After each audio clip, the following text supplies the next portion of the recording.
আপনারা সবাই কেমন আছেন? আমিও আলহামদুলিল্লাহ ভালো আছি। আমরা সুখে দুঃখে সব সময় আলহামদুলিল্লাহ, ঠিক কিনা? আলহামদুলিল্লাহ বললে নেয়ামত বাড়ায় দেয় কে? আর আলহামদুলিল্লাহ না বললে নেয়ামত কেড়ে নেয় কে? আল্লাহ। পাশাপাশি শাস্তি দেয় কে? আল্লাহর শাস্তি হজম করতে পারবেন? জোরে বলেন। আল্লাহ বলে ইন্না বাতশা রাব্বিকা লাশাদীদ, তোমার আল্লাহর পাকড়াও বড় কড়া। আল্লাহ সব সময় ধরে না ধরলে ধরে ধরে ধরে না ধরলে আল্লাহ।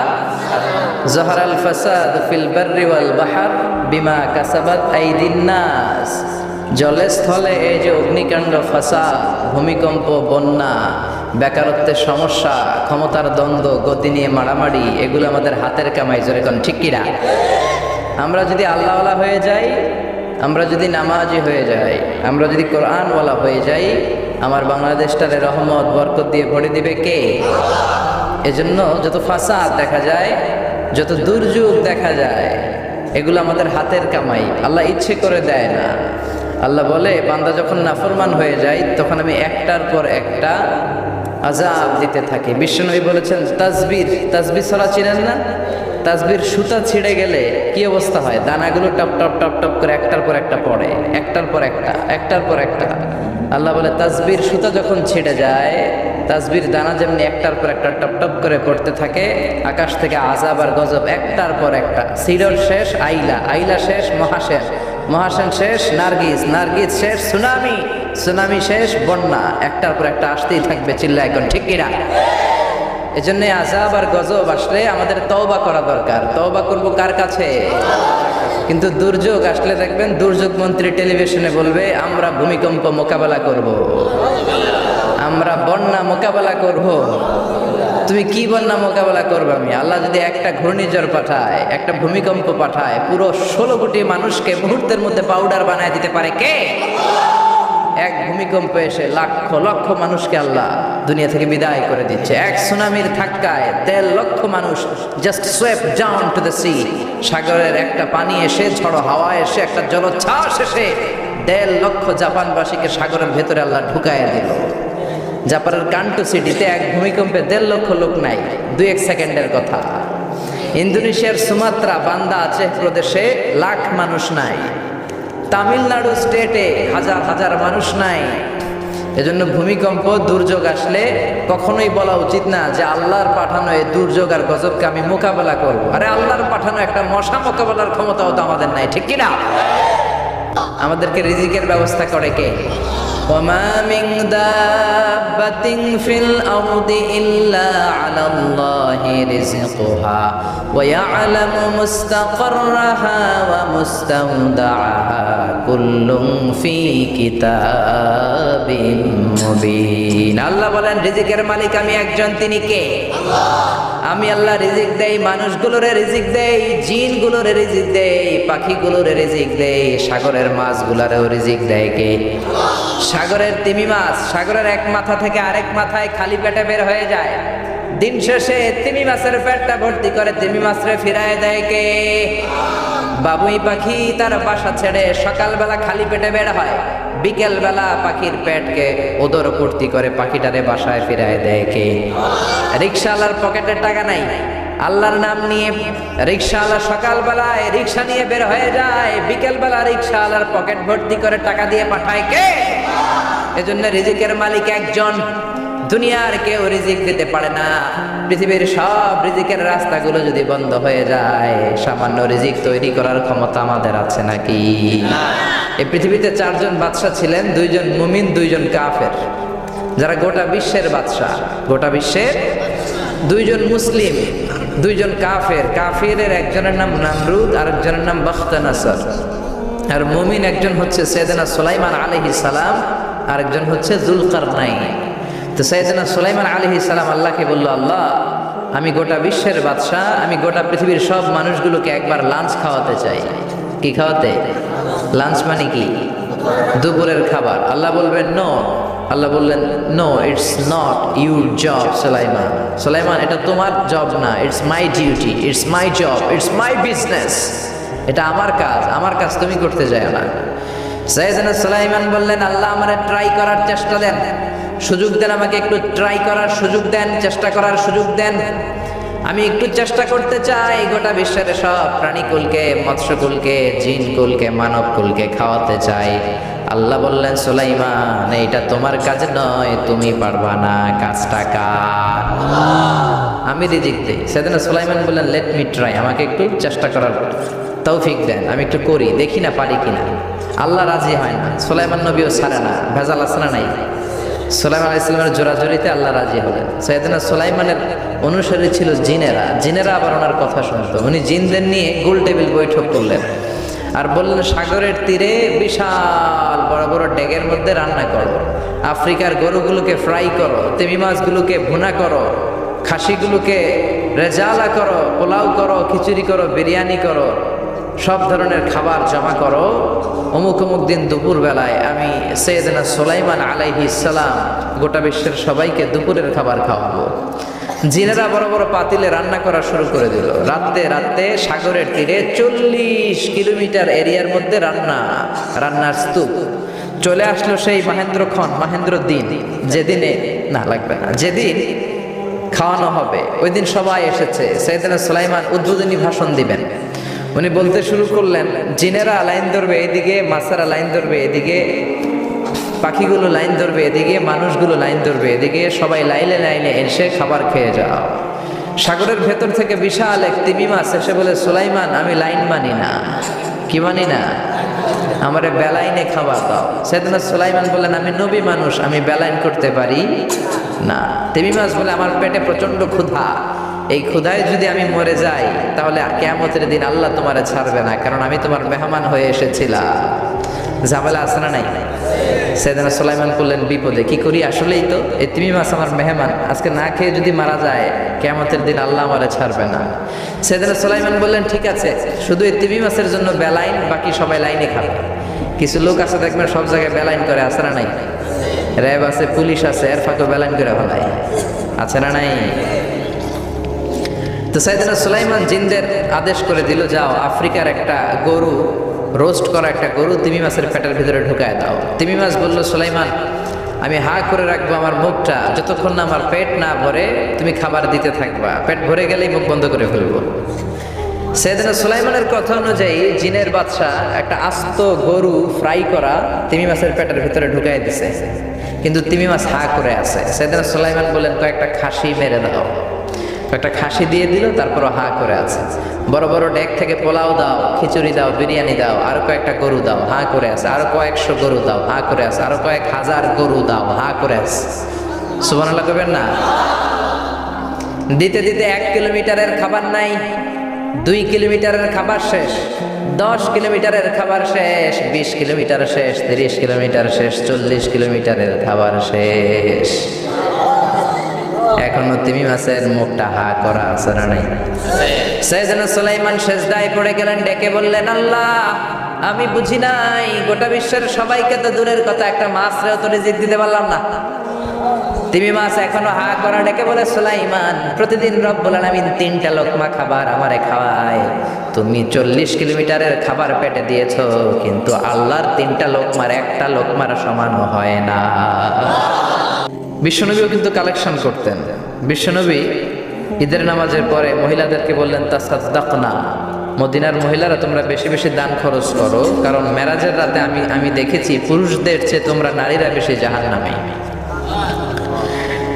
নারীরা বলল, কেন রাসূল আমরা জাহান্নামী কেন, আমাদের দোষ কি? বিশ্বনবী বললেন, 2 কারণে। তুকসিরনা লাআনা, তোমরা বেশি বেশি মহিলাদেরকে লানত দাও। রেগে গেলে নারীরা বলে, হেতের উপরে আল্লাহ ঠেড়া হইতো, হেতের উপরে আল্লাহর গজব হইতো, বলে না? তো এক নারী আরেক নারীকে এরকম গালি দাও, ভর্ৎসনা করো, লানত দাও, এটা এক কারণ। আরেক হচ্ছে তাকফুরনাল আশিরা, তোমরা স্বামীর নাশুকরি করো। মায়েরা বড়েরা, যাদের কানে আমার মাইকের আওয়াজ যায়, স্বামীর নাশুকরি করবেন না, এটা বড় কবিরা গুনাহ। আপনি অনেক আল্লাহর ওলি হতে পারেন, নামাজি হতে পারেন, কিন্তু আপনার স্বামী যদি আপনার উপর নাখোশ থাকে, জান্নাতের দরজা আপনার জন্য খুলবে না। বিশ্বনবী ফাতেমারে বললেন, ফাতেমা আলী কোথায়? ফাতেমা বলল, আপনার জামাই আলী আমার সাথে ঝগড়া করে বাইরে গেছে। বিশ্বনবীর চেহারাটা আগুনের গোলার মতো লাল হয়ে গেল। বিশ্বনবী ডেকে বললেন, ফাতেমা তুমি বিশ্বনবীর মেয়ে হতে পারো, কিন্তু আলী তোমার স্বামী। আলী যদি তোমার উপর নাখোশ থাকে, জান্নাতের দরজা তোমার জন্য খুলবে না। কোথায় গেছে আলী, কোথায়? বললেন যে মসজিদে নববীতে গেছে। বিশ্বনবী যে দেখলেন বালির উপরে আলী শুয়ে আছে। বিশ্বনবী মজা করে ডাক দিলেন, ইয়া আবা তোরাব। তোরাব অর্থ বালি, তোরাব মানে কি? বিশ্বনবী ডাক দিলেন, ইয়া আবা তোরাব, মানে হে বালির বাবা আলী, ওঠো। এখন আলী ওঠে না, রাগ করে আসে। বিশ্বনবী এদিক দিয়ে তাকায়, আলী ওইদিকে তাকায়। বিশ্বনবী ওদিকে আসলে আলী এদিকে তাকায়। মনে মনে করে এতক্ষণ আপনার মাইয়াই গুতাইছে, এখন আপনি গুতাইতেছে। বিশ্বনবী যাই বললো, আলী রাগ করো না, ওঠো, তুমি আমার চাচাতো ভাই, আমার ঘরেই তো তুমি মানুষ হয়েছ। ঘাপটি মেরে হাতটা ধরে টান দিলেন। সাইয়েদনা আলী উঠতে বাধ্য হলেন। বিশ্বনবী কারো হাত ধরে টান দিলে ওই লোক বসে থাকতে পারে? উঠে গেলেন, ঘরে নিয়ে আসলেন। নিয়ে এসে বিশ্বনবী খাটের মাঝখানে শুইলেন। ডান দিকে শোয়ালেন আলীকে, বাম দিকে শোয়ালেন ফাতেমাকে। এবার মেয়ের জামাইকে আর মেয়েকে বুঝাতে লাগলেন, নসিহত করতে লাগলেন, গল্প শোনাতে লাগলেন। কি রোম্যান্টিক শ্বশুর! এরকম রোম্যান্টিক শ্বশুর পৃথিবীতে দ্বিতীয়টা খুঁজে পাওয়া যাবে? সুবহানাল্লাহ পড়েন। বিশ্বনবীর কাজই ছিল ঝগড়া লাগলে এরকম মিলায়া দেওয়া। কি করা? মিলায়া দিবেন। সমাজে অনেকে আছে ঝগড়া লাগলে আরো লাগায়া দেয়, আছে না নাই? আগুন লাগলে কি দিয়ে নিবা? পানি ডালতে হয়, অনেকে তেল ডালে। কি ডালে? তো আগুন আরো জ্বলে ওঠে। বিশ্বনবী বললেন, না, খবরদার, ইসলাহু যাতিল বাইন, মিলায় দিবেন। স্বামী স্ত্রীর ঝগড়া মিলায় দেন, ভাইয়ে ভাই কোপাকুপি মিলায় দেন, এলাকায় এলাকায় গ্রামে গ্রামে মারামারি না লাগায়া মিলায় দেন। জান্নাতে আপনার ঘরটারে বড় করে দিবে কে? বিশ্বনবীর কাজ ছিল মিলায় দেয়া। বিশ্বনবী মক্কা থেকে মদিনায় হিজরতের আগে মদিনায় 2টা গোত্র ছিল। এই গোত্রের মধ্যে 120 বছর ধরে মারামারি। কয় বছর? কেউ এই মারামারিটা বন্ধ করতে পারে না। গোত্র 2টার নাম হচ্ছে আউস আর খাজরাজ। আউস খাজরাজের মারামারি। বাবা মরে যাওয়ার সময় ছেলেরা ওসিয়ত করা যায়, নসিহত করা যায়, বাবারে আমারে কোপাইছে, তুইও কোপাবি। ওই বলে আবার নাতিরে কয়, আমারে মারছে, তুইও মারবি। তো বংশ পরিক্রমায় মারামারি চলতেই থাকে, কেউ আর থামাইতে পারে না। বিশ্বনবী মক্কা থেকে মদিনায় হিজরত করতে এসে মদিনায় বাসাবাড়ি করে 7 দিনের মাথায় 120 বছরের মারামারি থামায় দিলেন। কি নবী ছিল! মিলায় দিতেন। ফাসলিহু বাইনা আখাওয়াইকুম, ভাইয়ে ভাইয়ে মারামারি লাগলে মিলায় দাও। স্বামী স্ত্রীর ঝগড়া হলে মিলায়ে দিবেন। এজন্য মায়েরা, বোনেরা, বিশ্বনবী বলেছেন তাকফুরনাল আশিরা, মেয়েদের সবচেয়ে বড় একটা সমস্যা হচ্ছে স্বামীর নাশুকরি করে। স্বামী দিতে পারলে ভালো, দিতে না পারলে তুমি আমার জীবনে কিচ্ছু দাও নাই। এরকম আছে না নাই? স্বামী আর স্ত্রী বানায় যেজন মিস্ত্রি, সে বড় আজব কারিগর। ঠিক কিনা? এই জন্য এই সম্পর্কটা সাইয়েদনা আদম আর হাওয়া থেকে শুরু হয়েছে। কিয়ামত পর্যন্ত স্বামী আর স্ত্রীর এই সম্পর্কের মাধ্যমে গোটা বিশ্বটারে জারি রেখে দিয়েছে কে? আসলে এই চমৎকার রজনীতে আমাদের দামি সময় নষ্ট না করে আমরা মহাবিশ্বয় মহাগ্রন্থ আল কোরআন থেকে কথা শুনি। এর কারণ কোরআন এমন বরকতময় কিতাব, এই কিতাবের একটা ভুলও আজকেও ধরে দেখাইতে পারে নাই। বরং ভুল ধরতে আসলে তার হেদায়েতের রাস্তা খুলে যায়। ঠিক কিনা? কেউ কোরআনের ভুল ধরতে পারে নাই, কোরআনকে সংশোধন করা যায় নাই, কোরআনের শত্রুতা করে এর বিরুদ্ধে ষড়যন্ত্র করে কেউ সফল হতে পারে নাই। চিল্লায় কোন ঠিক কিনা? এজন্য রব্বুল আলামিন বলেন, এমন কিতাব একটা দিলাম, এই কিতাব তেলাওয়াত করলে হৃদয়টারে ঠান্ডা করে দেয় কে? ঈমান বাড়িয়ে দেয় কে? ওয়া ইযা তুলিয়াত আলাইহিম আয়াতুহু যাদাতহুম ঈমানা, মুমিন বান্দাদের সামনে কোরআনের তেলাওয়াত করলে ঈমান বাড়ায় দেয় কে? শুধু মুমিনদের ঈমান বাড়ায় না, কাফেরদের সামনে তেলাওয়াত করলে কাফেরদের কলিজাও ঠান্ডা হয়ে যায়। সুবহানাল্লাহ পড়েন। মিশরের একজন কারি ছিল, কারি আব্দুল বাসেত ইবনে আব্দুস সামাদ। ওনাকে নিয়ে মিশরের প্রেসিডেন্ট জামাল আব্দুল নাসের রাশিয়াতে একটা সফর করলো। তখন আবার রাশিয়ার নাম ছিল সোভিয়েত ইউনিয়ন। কি ছিল? সোভিয়েত ইউনিয়ন, এখন হচ্ছে রাশিয়া। বিশাল মন্ত্রী পরিষদের বহন নিয়ে গেল। রাশিয়ার প্রেসিডেন্ট মিশরের প্রেসিডেন্টকে লাল গালিচার সংবর্ধনা দিয়ে ওয়েলকাম করলো। এবার মিশরের প্রেসিডেন্ট তার মন্ত্রী পরিষদকে পরিচয় করায় দিচ্ছে যে এটা হচ্ছে আমার হোম মিনিস্টার, এটা আমার এডুকেশন মিনিস্টার, এটা আমার ফিনান্স মিনিস্টার। তো সবাইকে পরিচয় করে দেওয়ার পরে ওনার সাথে যে মিশরের কারি আব্দুল বাসেতের দিকে তাকিয়ে রাশিয়ার প্রেসিডেন্ট বলে, এইটা আবার কোন মন্ত্রী? এটা হোমমন্ত্রী, এটা শিক্ষামন্ত্রী, এটা অর্থমন্ত্রী, এই যে জুব্বা পরা এই লোকটা, এটা আবার কোন মন্ত্রী? তো মিশরের প্রেসিডেন্ট বলে, এটা আমাদের কোনো মন্ত্রী না, এটা আমগো কারি। এটা কি হেরা কি কারি কি বুঝে? এরা বলতেছে কারি আবার কি? তো মিশরের প্রেসিডেন্ট জামাল আব্দুল নাসের বলে he is the reciter of our holy book Quran. তিনি আমাদের ধর্মীয় গ্রন্থ কোরআন তেলাওয়াত করে আমাদেরকে শোনায়। আমরা আমাদের বিভিন্ন প্রোগ্রামে ওনাকে ইনভাইট করি, উনি আমাদের ধর্মীয় গ্রন্থ আবৃত্তি করে শোনায়। তো রাশিয়ার প্রেসিডেন্ট বলে তোমাদের ধর্মগ্রন্থ আবৃত্তি করে শোনায় তোমাদের প্রোগ্রামে? আজকে রাতেও তো আমাদের জাতীয় প্রোগ্রাম, একটা বড় প্রোগ্রাম আছে, যেই প্রোগ্রামে আমরা সবাই মদ খাবো আর বেলি ড্যান্স দেখবো, কোমর দুলানো ডান্স, রূপবানে নাচে কোমর দুলাইয়া, এই কোমর দুলানো ডান্স আমরা দেখবো। তো তুমি যদি বলো আজকের এই ডান্স বন্ধ করে আমরা তোমাদের কারি সাহেবের কাছ থেকে তেলাওয়াত শুনতে পারি, জামাল আব্দুল নাসের বলল ঠিক আছে তাই করেন, ডান্স বন্ধ করে দেন। তো রাশিয়ার প্রেসিডেন্ট কয় ওকে ডান, দ্য ডিসিশন ইজ ফাইনাল। আজকে রাতে কোমর দুলানো নৃত্য হবে না, আজকে তোমাদের কারি সাহেবের তেলাওয়াত শুনবো আর মদ খাবো। কি খাবো? ড্যান্স বন্ধ করছে মাগার মদ বন্ধ করেন নাই। তো আব্দুল বাসেদ রাজি হলেন, ওনাকে নিয়ে যাওয়া হলো, সিঙ্গাররা গিটার দিয়ে যেখানে গান গায় ওখানে বসানো হলো ওনারে। আর সবার হাতে মদ, হুইস্কি, রেড ওয়াইন, অ্যালকোহল নিয়ে বসেছে যে মদ খাবে। রাতে এরা মদ খায়, দু এক প্যাক না খেলে এদের ঘুম হয় না। তা আব্দুল বাসেদ ওই দিন তেলাওয়াত করেছিলেন চোখ বন্ধ করে। আর চোখ বন্ধ করার আগে, তেলাওয়াতের আগে আল্লাহ বলেছেন, আল্লাহ এই যে এতগুলো কমিউনিস্ট লিডার, আমি আমার গলায় তুমি যত সুর দিয়েছো আমি দরদ দিয়ে তেলাওয়াত করব, তুমি তোমার কোরআনের বাণীটা এই কমিউনিস্ট কাফের লিডারদের অন্তরের ভিতরে ঢুকাইয়া দিও। সবাই মত নিয়ে রেডি, উনি শুরু করলেন আউযু বিল্লাহি মিনাশ শাইতানির রাজিম বলে তেলাওয়াত শুরু করলেন। ওনার তেলাওয়াত যখন শুরু হলো কেউ আর মদ খায় না, মদের গ্লাস রেখে দিয়ে সবাই ওনার দিকে তাকিয়ে রইল। উনি ওনার কণ্ঠে যত দরদ ছিল, সুর ছিল, সুরের ঝংকার ছিল, মেলোডি ছিল, ভয়েস ছিল, সব উজাড় করে কোরআন তেলাওয়াত করতে লাগলেন। কমিউনিস্ট লিডারগুলো তেলাওয়াত শুনতে শুনতে মনের অজান্তে চোখের পানি ছাড়তে শুরু করছে। লম্বা সময় তিনি তেলাওয়াত করলেন, ওরাও মদ খাওয়া রেখে দিয়ে কান্না জুড়ে দিল। তেলাওয়াত শেষ, চোখ খুলে দেখে কেউ মদ খায় নাই, সবার চোখে পানি। মিশরের প্রেসিডেন্ট জামাল আব্দুল নাসের ওদেরকে বলল, did you understand the meaning of the verses of the holy Quran? এই যে আমাদের কারি সাহেব তেলাওয়াত করছে, তোমরা কি অর্থ বুঝছো? কয় না, বুঝি নাই। তো কান্দলা কেন, চোখে পানি কেন? কমিউনিস্ট কাফের লিডাররা বলে আমাদের জীবনে এত সুন্দর তেলাওয়াত, সুরেলা কণ্ঠ আমরা শুনি নাই।